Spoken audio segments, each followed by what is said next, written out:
नमस्कार. आजच्या व्हिडिओमध्ये मी तुम्हाला पौष महिन्यात दर रविवारी केलं जाणारं सूर्यनारायण व्रत कसं करावं याची संपूर्ण माहिती आणि पूजा विधी सुद्धा सांगणार आहे. सर्वात प्रथम या व्रताचा उद्देश समजावून सांगते की हे व्रत का करावं. आपल्याला सुद्धा सूर्यासारखं अलौकिक तेज मिळावं, व्यापार व्यवसायामध्ये आपल्या घराण्याची समृद्धी व्हावी, महिलांना अखंड सौभाग्य लाभावं, त्याचबरोबर सूर्याच्या उपासनेमुळे आपल्याला चांगल्या आरोग्याची सुद्धा प्राप्ती होत असते. तर अशा सर्व कारणांमुळे पौष महिन्यामध्ये दर रविवारी सूर्याची उपासना करून पूजा करून उपवास करण्याची पद्धत आहे. ज्यांना ज्यांना पौष महिन्यातील दर रविवारी हे सूर्यनारायण व्रत करायचं आहे, अशा सगळ्यांनी सकाळी लवकर उठावं. शक्यतो ब्रह्ममुहूर्तावर उठल्यास चांगलं राहील, जेणेकरून तुम्हाला सूर्यपूजेचा, सूर्यदर्शनाचा चांगला लाभ घेता येईल. सूर्य उगवण्याच्या आतच का उठायचं आहे? तर याचं कारण म्हणजे काही कामं अशी आहेत की हे व्रत करत असताना ती कामं आपल्याला करायची नाहीत. तर सूर्य उगवण्यापूर्वी तुमची अंघोळ वगैरे झालेली असावी आणि केस सुद्धा विंचरलेले असावे. याचं कारण म्हणजे ज्यावेळेस तुमचं हे व्रत असतं तर त्या रविवारी सूर्य उगवल्यानंतर तुम्हाला केस विंचरता येणार नाही.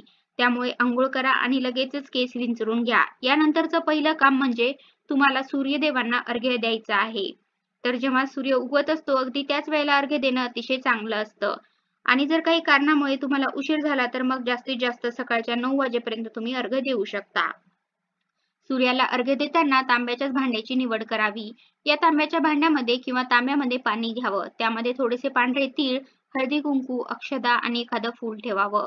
सूर्याकडे बघत बघत आणि आपण जे काही अर्घ्य देत आहोत तर त्या पाण्याकडे बघत बघत तुम्हाला ओम सूर्याय नमः आणि स्त्रिया असतील तर स्त्रियांनी ओम गृहिणी सूर्याय नमः असा मंत्र म्हणत म्हणत सूर्यदेवांना अर्घ्य द्यायचं आहे. अर्घ्य दिलेलं पाणी ओलांडायचं नसतं किंवा आपल्या पायावर सुद्धा ते पडू द्यायचं नसतं. त्यामुळे तुम्ही शक्यतो एखाद्या झाडाच्या कुंडीमध्ये हे अर्घ्य देऊ शकता किंवा मग अर्घ्य देत असताना खाली एखादं भांडं तुम्ही ठेवू शकता आणि त्या भांड्यामध्ये पाणी पडेल अशा पद्धतीने सुद्धा अर्घ्य देऊ शकता.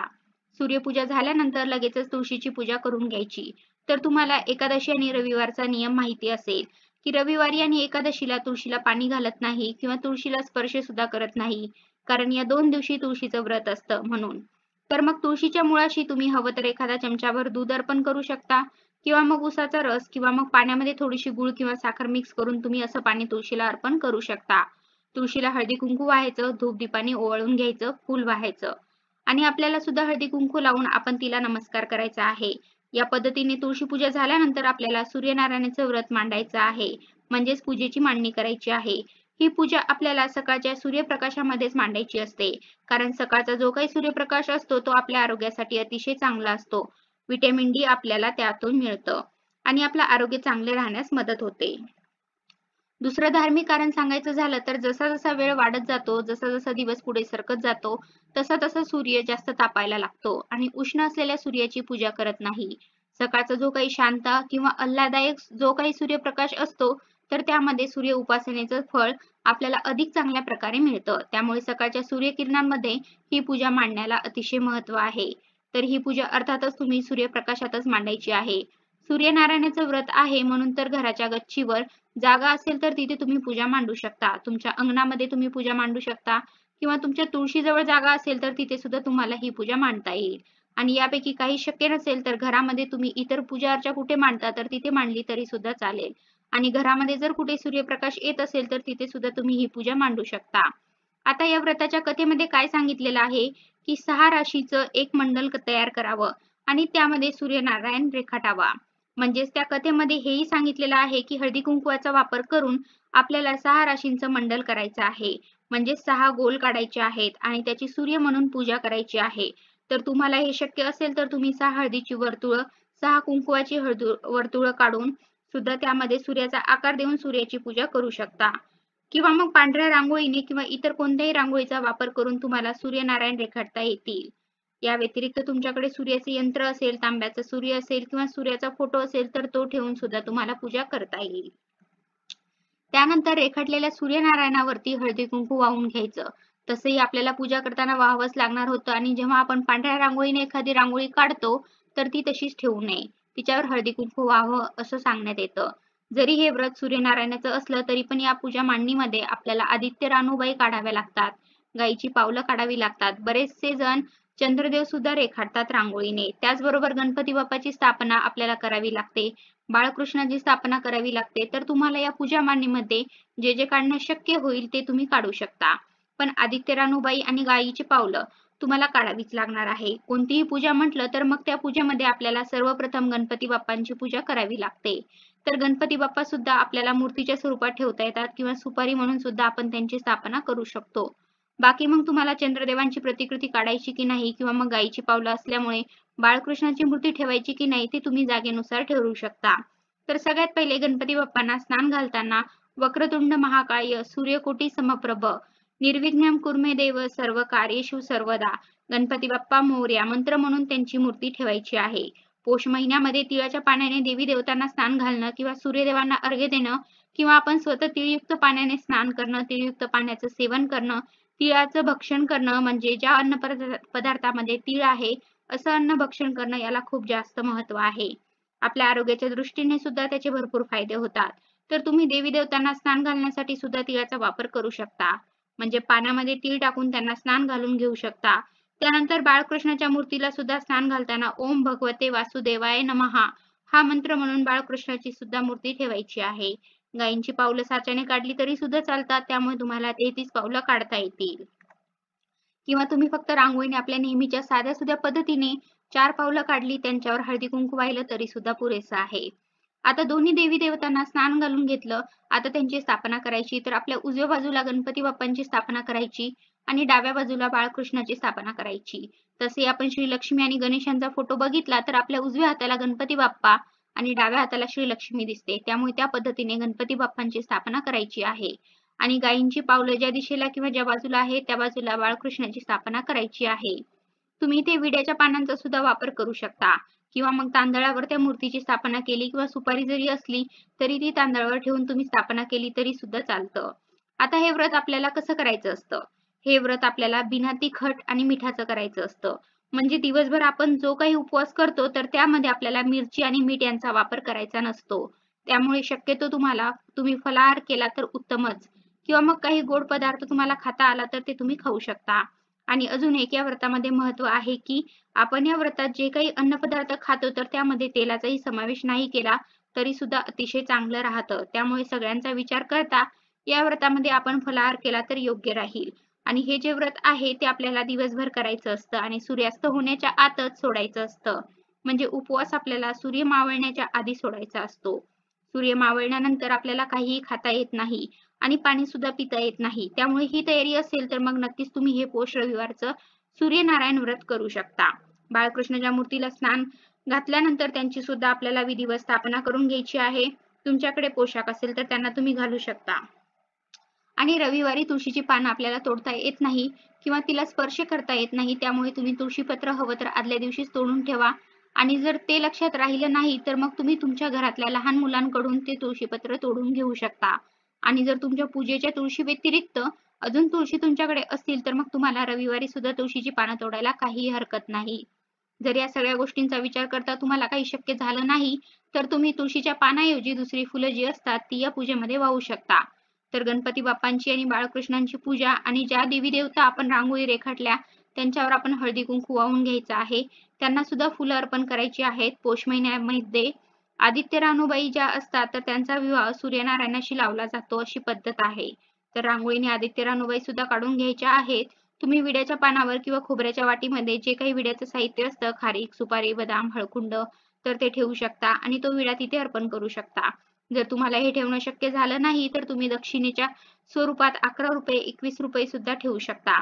आणि नंतर म्हणजे सगळे रविवार तुमचे पूर्ण झाल्यानंतर तुम्ही त्या पैशांमधून देवासाठीच काहीतरी विकत घेऊ शकता किंवा ते पैसे खर्च करून तुम्ही मसूर डाळ असेल किंवा सूर्यनारायणच्या ज्या काही प्रिय वस्तू आहेत, पिवळ्या रंगाच्या वस्तू, काही खाद्यपदार्थ तर ते सुद्धा तुम्ही एखाद्या गरजूला दान करू शकता. आता या व्रतामध्ये जी काही आपण पूजा मांडतो तर त्यामध्ये करडईचं फूल वाहण्याला अतिशय महत्त्व आहे. तुम्हाला जर ते मिळालं तर तुम्ही ते वाहू शकता किंवा मग आपली सीझन नुसार जी काही फुलं आपल्याला उपलब्ध होतात जसे की झेंडूची फुलं असतात, शेवंतीची फुलं असतात तर ती तुम्हाला व्हायची आहे. सूर्यपूजेमध्ये बेलपत्र वाहत नाही त्यामुळे तुम्हाला ते या पूजेमध्ये ठेवता येणार नाही. गणपती बाप्पांसमोर गुळ खोबऱ्याचा नैवेद्य ठेवायचा. बाळकृष्णासमोर सुद्धा तिळाचा एक पदार्थ आणि गुळ ठेवायचा आहे. त्याचबरोबर सीझन नुसार जी फळे उपलब्ध होतात ती फळे सुद्धा आपण सर्व देवी देवतांसाठी ठेवायची आहेत. सफरचंद, केळी तुम्ही ठेवू शकता. आता जो काही वोसा आपण मकर संक्रांतीला वापरतो तर त्यामध्ये कोणकोणते खाद्यपदार्थ असतात, तर तशाच पद्धतीने खाद्यपदार्थ आपल्याला या पूजेमध्ये ठेवायचे असतात. तर जे जे उपलब्ध होईल ते तुम्ही ठेवा. जसे की वाटाण्याच्या शेंगा, वालाच्या शेंगा, ऊस, बोर, गाजर हे सुद्धा तुम्ही ठेवू शकता. सूर्यनारायणाच्या या उपवासामध्ये किंवा या पूजेमध्ये आपण त्यांच्या समोर शेवयांची खीर सुद्धा ठेवू शकतो. तर सोलापूर भाग असेल किंवा विदर्भ, मराठवाडा असेल तर तिकडे हे व्रत जास्त प्रमाणात केलं जातं. तिथे हा नैवेद्य ठेवायची पद्धत आहे. आणि जेव्हा आपण संध्याकाळी उपवास सोडतो तर त्यावेळेस किंवा मग सकाळच्या पूजेमध्ये आपण मूग डाळीची खिचडी किंवा त्यासाठी जे काही साहित्य लागतं मूग डाळ, तांदूळ आणि एक वांग ते ठेवण्याची सुद्धा पद्धत आहे. ते सुद्धा तुम्ही ठेवू शकता. आता काही भागांमध्ये हे व्रत करण्याची किंवा पूजा करण्याची पद्धत वेगळी आहे. तर त्यामध्ये कापसाचं वस्त्र सुद्धा अर्पण केलं जातं.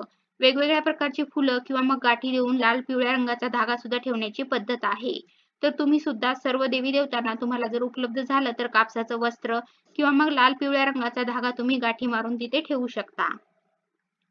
समजा यावर्षी 4 रविवार आहे तर 4 गाठी मारून तुम्ही तो धागा ठेवला तरी सुद्धा चालतं.